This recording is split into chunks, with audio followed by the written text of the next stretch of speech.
Hi guys, welcome. Today I'm going to be doing my follow-up review on my VISEART eyeshadow palettes. I know I mentioned these in my haul of products from brands I'd never tried before. And at that point in time, as I mentioned in the video, I had really only scratched the surface of these palettes in terms of application. These palettes are $80 each. You can get them on Sephora's website. You can also get them on Beautylish. Another one that's probably been talked about the most here on YouTube and is probably one of the most well-known from the brand is the Matte Neutral palette. I chose not to get that one just because at this price I just felt like I've got so many matte neutral shadows. I went for things that were slightly more unique, however I'm not ruling that out as a future purchase. Before really digging into my review on these palettes, I want to show you swatches first. I do them on top of just bare skin, there's no primer used, and in order to pick up product evenly on my finger, I give it like one full swirl in the powder and then one swipe on my skin. I think that's important to know how the swatches were done because they do appear to be so intense. You might think that, oh, did she just scrub into the product and lay it on thick? But I did not. And so when you see the swatches of this Sultry Muse palette, I think each shade really holds its own, packs a punch, is worthy of being in the palette, you know, because it just is so intense. To feel these shades, they are so creamy. They really adhere to your skin. You feel it when you stick your finger in here, but just in application, it's kind of hard to explain, but as I apply one of these shades across my eyelid, I can just kind of feel the cling, not in a patchy way, but I can really feel it kind of attached to the lid as opposed to being something powdery that's just being dusted across. There are several shades in here that do have some very, very fine sparkle, and that would be the white shade and the silver shade over here, and then these two shades up in this corner. The other shades in this palette range from being rather metallic, like this shade, your coppery colors here, this gold down here, and I find these deeper shades like the brown, the burgundy, and the charcoal to have more of a satin finish, which might surprise you because I think they can come off rather shimmery in a really full-on swatch, but on the eyes, when you apply them with a brush, the way they transfer from the brush to the eye, they're much more of a satin finish. For example, I'm wearing a lot of this shade on my eyes today, and you might even think that's matte, you know, just at a glance, because it's really not super shiny at all. Personally, I'm a huge fan of these two rosy colors in here. I love that there's this really classic peachy rose gold, and then an interesting thing they did with this gold color, it's a very yellowy gold, so I think you can take your look in a very different direction with that type of a shade. I've seen this described in a nutshell as just being a satin finish eye palette, but I do think there's more there. But when you're looking at the dark matte palette, I really think it is a palette that can be summed up with one word. It is matte. There is only one shade in here where I've noticed a little bit of a difference in the texture of it, like just to touch it, it feels a little different, and I sense that it has just a little bit of a satiny finish, and that's this color right here. I'd love to hear your feedback if you have this. Have you also noticed anything different about this shade? I feel like it has a slightly drier, maybe a teeny bit gritty feel to the touch. Not that it makes it any less pigmented, but in a swatch, it does have a little bit of a satin finish. There are some brilliant colors in here, the kinds of shades that you might not often see included in eyeshadow palettes. I'm talking about you, orange over here. When I look at this palette, I think, wow, that's super unique. You know, just the configuration of shades that have been put in here. I really don't have any other palette that's like this. But what is so impressive about this, I don't think I've ever seen a palette that is so what you see is what you get, as far as these shades translating to their swatches and looking just like the palette. And I love that. I really love the thought that if I'm gonna put $80 into an eyeshadow palette, I'm going to be able to pull off these exact shades. But what's interesting too is that when you shear them out, you start to get different looks. It's kind of like, you know, a really nice deep berry lipstick.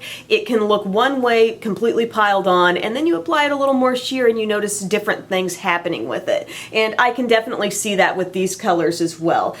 For me personally, I find myself getting a lot more use and just being a whole lot more interested in the top two rows of this palette. I just find those shades more wearable, more my style. I'm loving the brick reds lately. The browns are super user-friendly. And of course, who doesn't love some great like plummy wine shades? And then down here, I do love my greens, and I need to remember how great blues can look on brown eyes, but I'm just not drawn drawn to those as much. That's just a personal preference thing. Overall, I feel like I've got two amazing quality eyeshadow palettes, absolutely some of the best that I own. In a nutshell, the biggest reason why is that you can achieve what you see here and more. You know, you can sheer things out and get different looks. You can layer things and get different looks. But these shadows are capable of being so saturated and so intense. And I'm not doing this video to do like a comparison of each of these because they're really like apples and oranges. I mean, this is a completely matte palette. This has so much shine and metallic stuff going on. And going into my purchases, I honestly thought this would be the star,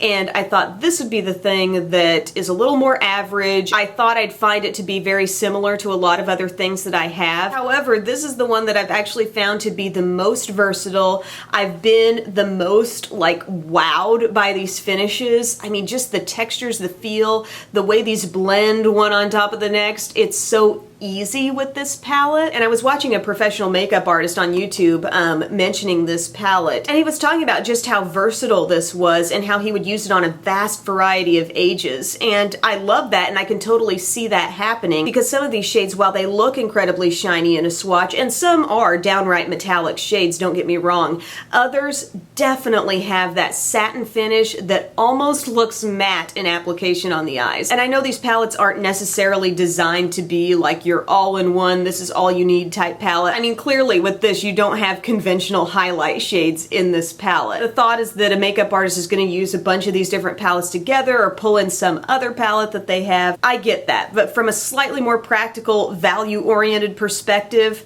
I can do a lot more with this palette. I love having this brown, the charcoal, and the warmer kind of rusty brown burgundy in here. Those three really allow this whole palette to go in several different directions. They're absolutely not too shiny to be your crease colors, and they can definitely anchor some of these super shiny or even sparkly shades really, really well. And when I use these shadows, I feel them, I see them all swatched out, I am like geeking out. You know, from a makeup lover's perspective, they have done shimmers so well. Some shades that might just seem like a run-of-the-mill sort of filler shadow in a lot of palettes. Let's say this color right here. You look at it from this palette and it's like, that is the most beautiful, like muted gold. You know, they just pull it off so well. I'm not wanting to take anything away from this palette because again, it's gorgeous. The shades are like next level saturated colors, but it's the kind of thing I see myself pulling into my looks just occasionally, you know, just to pull out that really pretty pumpkin color, or just to work in these pretty brick reds here and there in combination with another palette. With this one, you absolutely can pluck those certain shades from it that will be your just pop on the lid and use them alongside anything else. But I find myself being surprisingly content with using just this palette for an entire look and loving the way it turns out. And I noticed a wide variety of comments in the video where I hauled these. Some people said, you know, there's absolutely no way under the sun I would pay $80 for an eyeshadow palette. And then some of you were referencing like the amount in grams of each shadow, and if you compare that to other high-end shadows, you're actually getting a good deal with these. Some people are also critical of the fact that they are just, you know, a clear window and there's no real razzmatazz with the packaging or no mirror on it.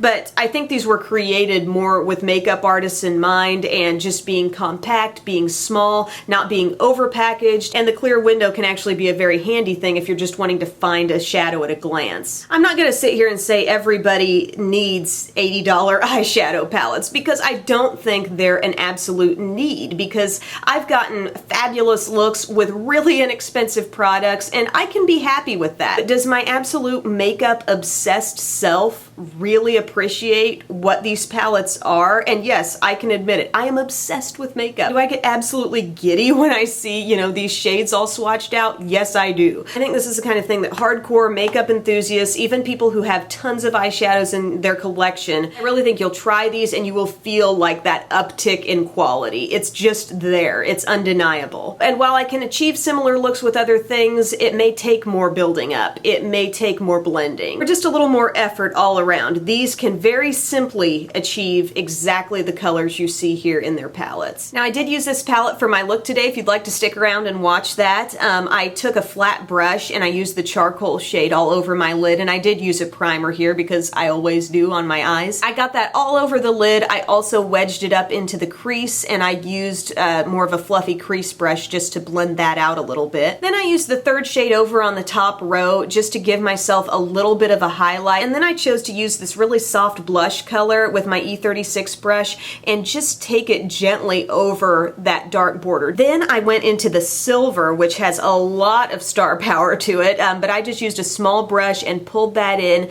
just a little bit on the inner third of the eye and around the inner corner. And then to brighten the inner corner even more, I used the white, and that's what really makes the inner corners pop. Then on the lower lash line, I used a smudge brush and connected up to that outer V, again with the charcoal color, and just kind of blended inward. I also used a pencil brush over that to blend it out even more. And I finished the look with an off-white liner on the lower inner rim and mascara. Again, I think these are two outstanding quality palettes. I think the question for a lot of people would simply be, are they worth the money? And I do think you're getting a lot of bang for your buck in each of these. I really can't imagine using either of these up very quickly, and as people have noted, you know, you are getting a lot of product in here for that amount if you were to go comparing it to other high-end singles you could buy. That being said, I find the Sultry Muse palette to be the most bang for my buck, the best value. This is great at matte shades, but this is even better at shimmers, if that makes sense. If creamy, smooth, velvety textures in eyeshadows absolutely make you go gaga, like that's your thing, maybe even a little more than bold color is,